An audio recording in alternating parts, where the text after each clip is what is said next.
অ্যাবর্শনের নামে শহরে ঘটে চলেছে একের পর এক মানুষের নির্মম খুন। আসলে কে করছে এই খুনগুলো? কেনই বা প্রতিনিয়ত পাওয়া যাচ্ছে একের পর এক দম্পতির ঝুলন্ত মৃতদেহ? জানতে হলে দেখতে থাকুন পুরো ভিডিওটা। সো হ্যালো ভিউয়ার, সঙ্গে আমি অনিমেষ, আর ফিল্মেশন ওয়ার্ল্ডের নতুন একটা এক্সপ্লেনেশন ভিডিওতে আপনাদের স্বাগতম। মুভির শুরুতেই আমাদের এক দম্পতিকে দেখানো হয়। তারা অ্যান্থনি কটেজ নামের একটা গেস্ট হাউসে রুম ভাড়ায় নেয়। তারা ওই গেস্ট হাউসের কেয়ারটেকারকে বলে, আমাদের মঞ্জুনাথ পাঠিয়েছে। এরপর রাতে মহিলাটার ঘুম ভাঙলে সে তার স্বামীকে দেখতে পায় না। তাকে খুঁজতে খুঁজতে নিচে গেলে সে তার স্বামীর ঝুলন্ত মৃতদেহ দেখতে পায়, যা দেখে সে সেখানেই জ্ঞান হারিয়ে ফেলে। এখান থেকে সিন ৫ বছর পরে পৃথ্বী নামের এক পুলিশ অফিসারের কাছে শিফট হয়। পৃথ্বীর ট্রান্সফার চেক ম্যাঙ্গালুরুতে করা হচ্ছে, কারণ বর্তমানে সেখানে ক্রাইম অনেক বেড়ে গেছে। পৃথ্বীর স্ত্রী মেঘনা পেশাগত দিক থেকে একজন ডাক্তার। যেহেতু এখানে তার অনেক পেশেন্ট রয়েছে, তাই তার পক্ষে চেক ম্যাঙ্গালুরুতে যাওয়া সম্ভব নয়। এই কারণেই পৃথ্বী পরের দিন একাই চেক ম্যাঙ্গালুরু চলে যায়। এরপর সিন অ্যান্থনি কটেজে শিফট হয়। সেখানে আবারও এক দম্পতি আসে রুম ভাড়ায় নেওয়ার জন্য, এবং তারা ওই কেয়ারটেকারকে বলে, আমাদের মঞ্জুনাথ পাঠিয়েছে। রাতে চরণ নামের ছেলেটি ল্যাপটপে কাজ করছিল। তখনই সে খেয়াল করে তার রুমের লাইটটা দপদপ করছে। একই সাথেই সে বাইরে একটা আওয়াজ শুনতে পায়। চরণ বাইরে এলে জোরে জোরে বাজতে থাকা নূপুরের আওয়াজ শুনে সে আরও ঘাবড়ে যায় এবং ওই গেস্ট হাউস থেকে দ্রুত বেরিয়ে এসে গাড়ি নিয়ে পালাতেই যাবে। ঠিক তখনই সেখানে পুলিশ চলে আসে। পৃথ্বী পুরো বাড়িটা চেক করে, তবে সে অদ্ভুত কিছুই দেখতে পায় না। তবে চরণ এতটাই ভয় পেয়েছিল যে সে আর ওই গেস্ট হাউসে ঢুকতে চায় না, তাই সে পুরো রাতটাই ওই থানাতেই কাটিয়ে দেয়। চরণ পুলিশকে বলে, নূপুরের আওয়াজ শুনে আমরা যখন বাইরে আসি তখন সেখানে একটা ভয়ঙ্কর আত্মা দাঁড়িয়েছিল, যা দেখে আমরা ভয় পালিয়ে আসি। পৃথ্বী তাদেরকে বলে, এসব ভূতটুত কিছুই নয়, কেউ ইচ্ছে করেই তোমাদেরকে ভয় দেখাচ্ছে। পরের দিন সকালে তারা চেক করার জন্য পুনরায় ওই গেস্ট হাউসে আসে, তবে পুলিশ সন্দেহজনক তেমন কিছুই দেখতে পায় না। কেয়ারটেকার বলে, স্যার, এখানে প্রতিনিয়ত অনেকেই থাকতে আসে, তাই ভয় পাওয়ার মতো কোনো কারণ নেই। চরণ এরপর পৃথ্বীকে তার একটা কার্ড দিয়ে চলে যায়। অন্যদিকে পৃথ্বীও ছুটি নিয়ে বাড়ি ফেরে, কারণ মেঘনা যেহেতু প্রেগনেন্ট, তাই তাকে চেক আপের জন্য ডাক্তার কাছে নিয়ে যেতে হবে। পরের দিন পৃথ্বী থানায় আসা মাত্রই তার সাথে রাঘবেন্দ্র নামের এক পুলিশ অফিসার দেখা করে।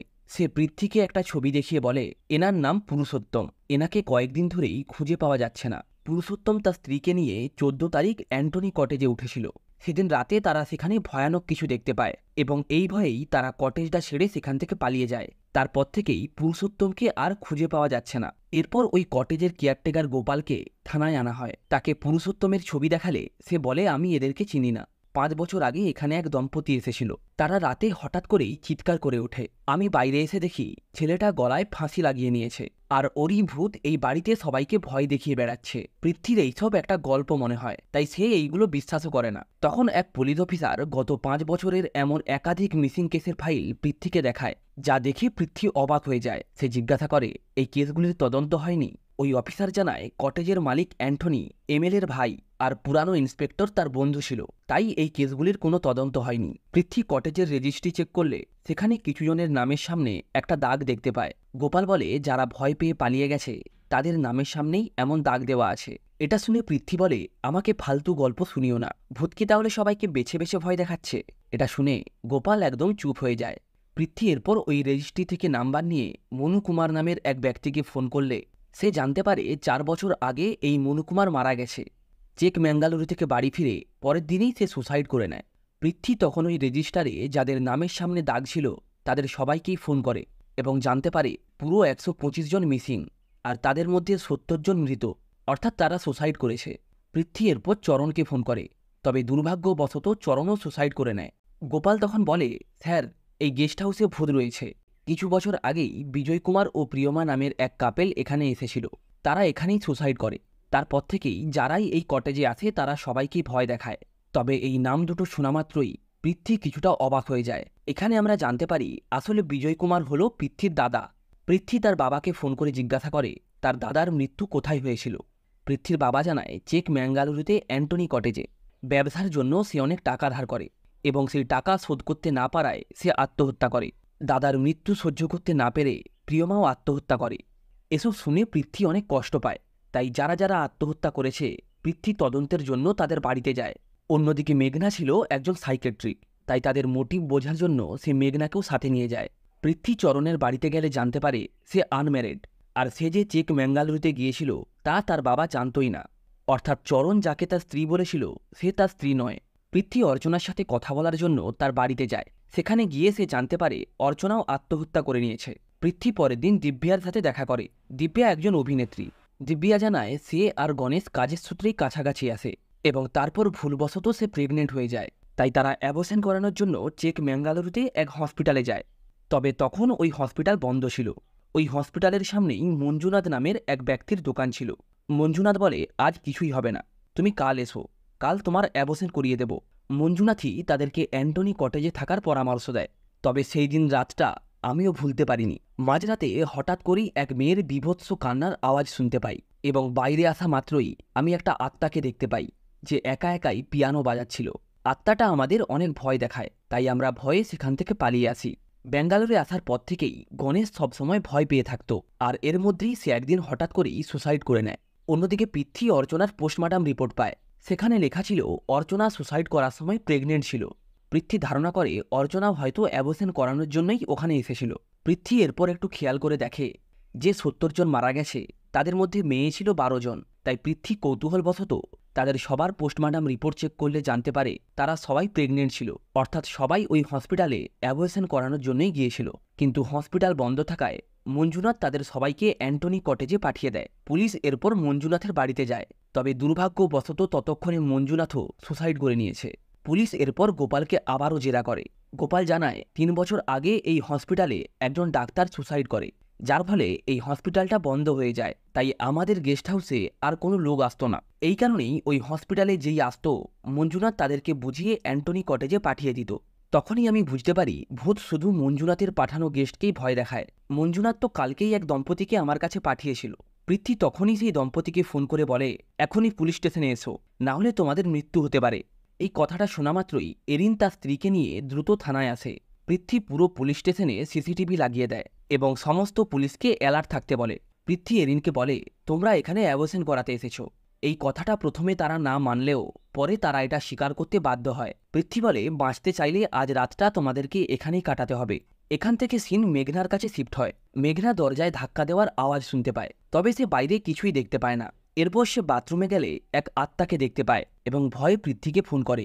পৃথ্বী বাড়ি ফিরলে লক্ষ্য করে বাথরুমের আয়নায় লেখা কুইট অর ডাই। এরপর পৃথ্বী আবারও ফোন পেয়ে থানায় এসে দেখে এরিনের মৃতদেহ থানায় ঝুলছে। তখনই পৃথ্বীর ঘুম ভেঙে যায় এবং বোঝা যায় সে এতক্ষণ স্বপ্ন দেখছিল। পরের দিন সকালেই পৃথ্বী বাড়ি ফেরে, তবে সে যখন বাথরুমে যায় তখন সে কিছুটা অবাক হয়ে যায়, কারণ সেখানে আয়নায় লেখা কুইট অর ডাই, অর্থাৎ কেসটা ছেড়ে দাও, না হলে তুমি মারা পড়বে, যেটা সে অ্যাকচুয়ালি তার স্বপ্নতে রেখেছিল। এরপর পৃথ্বী থানায় আসে এবং এরিনের যেহেতু বিপদ কেটে গেছে তাই তাদেরকে ফিরে যেতে বলে।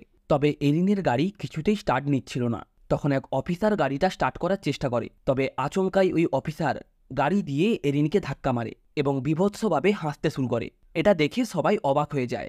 এই ঘটনাটা দেখার পর পৃথ্বীও মেনে নেয় যে তার দাদাই ভূত হয়ে সবাইকে মারছে। এরপর পৃথ্বী সেখানে এক তান্ত্রিককে আনে, তবে ওই তান্ত্রিক জানায় এখানে কোনো ভূত নেই। পরের দিন মেঘনা পৃথ্বীকে বাড়িতে কোথাও খুঁজে পায় না, তাই সে ফোন করলে পৃথ্বী জানায় ওই তান্ত্রিক সুসাইড করেছে। পৃথ্বী ঘরে এলে মেঘনা বলে, তুমি কেসটা ছেড়ে দাও, আমার অনেক ভয় করছে, এতজন মারা গেছে, এরপর তোমার যদি কিছু হয়ে যায় তাহলে আমি কি নিয়ে বাঁচব। পৃথ্বী বলে, আমার কিছুই হবে না, তবে আমি একটা ক্লু পেয়ে একটা জায়গায় গিয়েছিলাম, সেখানে আমি যারা মারা গেছে তাদের ছবি দেখেছি, অর্থাৎ কেউ তাদের প্ল্যান করেই মেরেছে। পৃথ্বী মেঘনাকে একটা ছবি দেখায় যেটা সে ওই জায়গাতেই পেয়েছিল, আর সেই ছবিতে আমরা মেঘনাকেও দেখতে পাই। এরপর সেখানে ওই তান্ত্রিক আসে। আসলে সেই তান্ত্রিক মারা যায়নি এবং সে কোনো তান্ত্রিক নয়, সে একজন সাইকেট্রিক ডক্টর। পৃথ্বী মেঘনাকে বলে সেদিন কুমার এরিনের গাড়ির লাইটটা জ্বালিয়ে রেখেছিল, এর ফলেই সকালবেলায় গাড়ির ব্যাটারি শেষ হয়ে যায়। আর এই সুযোগেই কুমার গাড়ি ঠিক করার বাহানায় এরিনকে হত্যা করে এবং এমনভাবেই অভিনয় করে যেন তার মধ্যেই ভূত রয়েছে।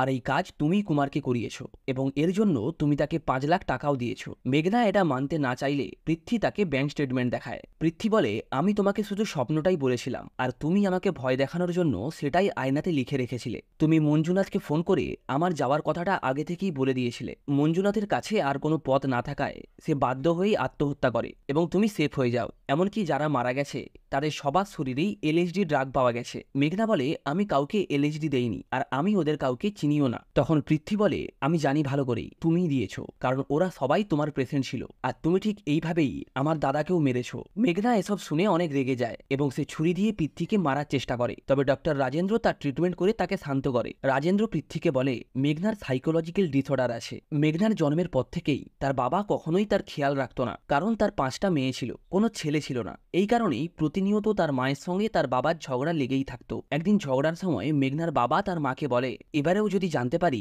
যে আমাদের মেয়ে হবে, তাহলে পেটে লাথি মেরে তাকে মেরে ফেলবো। বাবার এমন ধরনের কথাবার্তা সহ্য করতে না পেরে মেঘনা ওই অল্প বয়সেই তার বাবাকে হত্যা করে। তবে এই খুনের দায় তার মা নেয়। এরপর মেঘনা পড়াশুনো করে এবং বড় হয়ে ডাক্তার হয়। তারপর তোমাদের দেখা হয় এবং তোমরা একে অপরকে ভালোবেসে ফেলো। তবে এর মধ্যেই একদিন তোমার দাদা বিজয় মেঘনাকে ফোন করে বলে, আমার স্ত্রী প্রেগনেন্ট, তাই বাচ্চা ছেলে না মেয়ে আমরা সেটা জানতে চাই। মেঘনা কারণ জানতে চাইলে বিজয় বলে, আমার আগে একটা মেয়ে আছে, তাই আবারও যদি একটা মেয়ে হয় তাহলে খুব সমস্যা হয়ে যাবে, তখন অ্যাবর্শন করা ছাড়া আর কোনো উপায় থাকবে না। এই কথাটা শোনা মাত্রই মেঘনা প্রচন্ড রেগে যায়। বিজয় মেঘনাকে বারবার এই কারণেই ফোন করত, তবে মেঘনা তাকে বলে এটা করা অপরাধ, তাই সে বিজয়কে এ ব্যাপারে কোনো সাহায্য করতে পারবে না। এরপর বিজয় নার্সিংহোমে গিয়ে টেস্ট করলে জানতে পারে পেটের বাচ্চাটা একটা মেয়ে। তবে বিজয়ের স্ত্রী প্রিয়মা অ্যাবর্শন করাতে রাজি ছিল না। সে মেঘনাকে ফোন করে বাচ্চাটাকে বাঁচানোর কথা বলে। তখন মেঘনা তাকে বলে, তাহলে তোমাকে দুজনের মধ্যে যে কোনো একজনকেই বাঁচতে হবে, অর্থাৎ তুমি স্বামী চাও না সন্তান। প্রিয়মা বলে সে সন্তান নেবে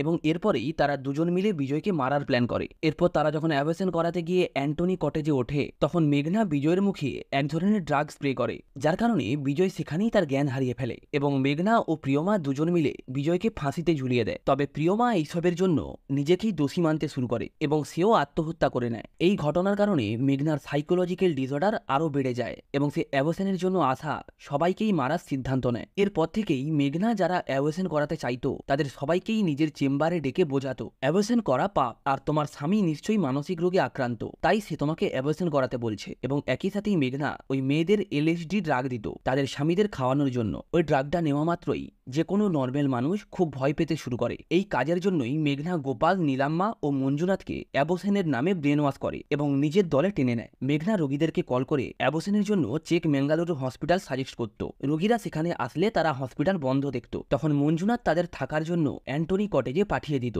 এরপর ভয় দেখানোর কাজটা রাতে নীলাম্মা ভূত সেজে করত, আর তারাও ওই ড্রাগসের কারণেই প্রতিনিয়ত ভয় পেতে থাকতো এবং সহ্য করতে না পেরে তাদের মধ্যে প্রায় মানুষই আত্মহত্যা করত। আবার কেউ কেউ ভয়ে বাড়ি ছেড়ে পালিয়েও যেত। মেঘনা অপরাধ করেছে কথা ঠিকই, তবে সে এগুলো করেছে শুধুমাত্র ওই নিরীহ বাচ্চাগুলোকে বাঁচানোর জন্য। পৃথ্বী রুমে এসে দেখে মেঘনা একটা চেয়ারে বসে আছে। তার কাছে গেলে পৃথ্বী বুঝতে পারে মেঘনা আর বেঁচে নেই। পৃথ্বী মেঘনার লেখা একটা চিঠি পায়। সেখানে লেখা ছিল, পৃথ্বী আমাকে ক্ষমা করো, আমি অনেক মানুষের প্রাণ নিয়েছি, তবে আমি এসব করেছি শুধুমাত্র ওই বাচ্চাগুলোকে বাঁচানোর জন্য। ওদের কি দোষ ছিল বলো? ওদেরও তো পৃথিবীর আলো দেখার অধিকার আছে। তবে তোমাকে আমি আর আমার মুখ দেখাতে পারবো না, তাই আমিও চললাম ওই বাচ্চাগুলোর কাছে। চিঠিটা পড়া শেষ করে পৃথ্বী মেঘনাকে জড়িয়ে ধরে কাঁদতে শুরু করে। এরপর সিন 1 মাস পরে শিফট হয়। অ্যান্টনি গেস্ট হাউসে কেউ একজন সুসাইড করেছে, যা শুনে পৃথ্বী একদমই চমকে যায়। আর এর সাথেই এই অসাধারণ মুভিটা এখানেই শেষ হয়। বন্ধুরা, ভিডিওটা যদি ভালো লেগে থাকে তাহলে অবশ্যই একটা লাইক করবেন আর সাবস্ক্রাইব করবেন ফিল্মেশন ওয়ার্ল্ড।